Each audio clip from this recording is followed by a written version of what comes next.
హైదరాబాద్లోని నాగోల్లో అవంతి కాలేజ్ వార్షికోత్సవ వేడుకలు ఘనంగా నిర్వహించారు. ఈ వేడుకలో జూనియర్, సీనియర్ విద్యార్థులు పాల్గొని ఆటపాటలతో అలరించారు.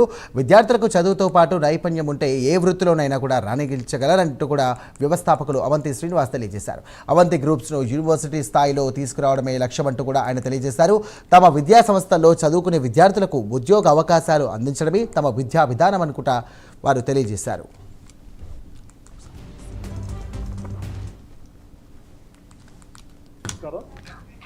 మరి హైదరాబాద్లో బర్కత్పురంలో ఉన్నటువంటి Avanthi degree and PG college, కృష్ణార్లో ఉన్నటువంటి Avanthi degree and PG college మరి 35వ వార్షికోత్సవం యాన్యువల్ డే రోజున ఘనంగా జరిగింది.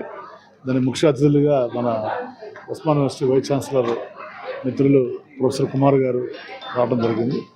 వారితో పాటు చాలామంది అతిథులు వచ్చి వారు ముఖ్యంగా విద్యార్థులకి ఈ రోజున చదువుతో పాటు స్కిల్ కూడా ఉండాలి, అప్పుడే వీళ్ళకి ఎంప్లాయ్మెంట్ వస్తుంది, వీళ్ళందరూ చదువుతో పాటు ఉద్యోగాలు కూడా సాధించే దిశగా వాళ్ళ ఆలోచనలు ఉండాలని, వాళ్ళ ఎడ్యుకేషన్ అలా ఉండాలని, స్కిల్ డెవలప్మెంట్కి ప్రాధాన్యత ఇవ్వాలని కూడా అందరూ వక్తలందరూ కూడా చెప్పడం జరిగింది. మరి గత 30 సంవత్సరాల నుంచి కూడా అవంతి కాలేజీలో సుమారుగా ఇక్కడ 10 ఈ రాష్ట్రంలో ఇప్పుడు 2 రాష్ట్రాలు, అప్పుడు ఒక రాష్ట్రం, ఈ 2 రాష్ట్రాల్లో 20 కాలేజీ సంస్థలు ఉన్నాయి. ముఖ్యంగా ఈ కళాశాలలని ఒక 100% రిజల్ట్తో పాటు అలాగే 100% ప్లేస్మెంట్స్ కూడా ఇప్పించే విధంగా కృషి చేయడం జరుగుతుంది. అది ముఖ్యంగా ఇండియా టుడే ర్యాంకింగ్లో కూడా టాప్ 200 కాలేజెస్లో ఇండియా వైడ్ ఉన్నాయి అవంతి కాలేజెస్.